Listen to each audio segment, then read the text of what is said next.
Hi, Stephanie Mackara here with Money Minded Mondays with Mackara. And this month we're talking about investing. And we touched last week on something that we called the power of compounding. We talked about the fact that we want to focus on long-term investing, not short-term investing. And this week we're going to talk about, okay, so what are some steps we need to take or some things we need to educate ourselves about before we're investing? Or if you are investing, things you should really know and educate yourself on to refine your current strategy.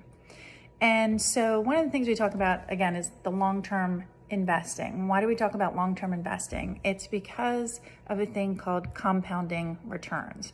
So compounding returns are essentially your money's making money. The longer you're in the market, the longer you stay invested, the longer your money can work for you and grow. If you're in the market, out of the market, in the market, out of the market, timing the market, again, it's not timing the market, it's time in the market that has shown over time markets are efficient and your money will grow as long as you work, it's working for you.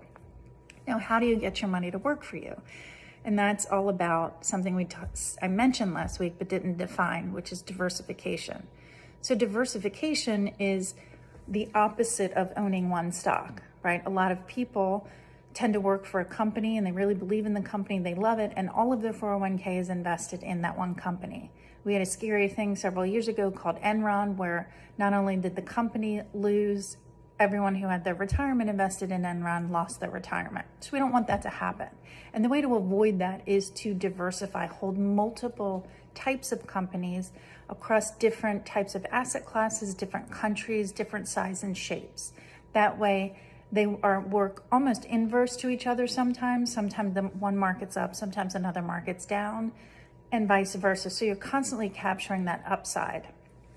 And when we talk about asset classes, again, that's a term that not everybody fully understands. If you think of all the companies across the world, think of every company that's out there that you can invest in, and you throw them all and try to organize them in some manner, and you throw them into this pie chart.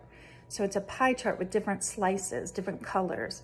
And if you think about, you take out each pie and one represents, let's say, large companies. So companies that have over a certain amount of revenue are considered large companies.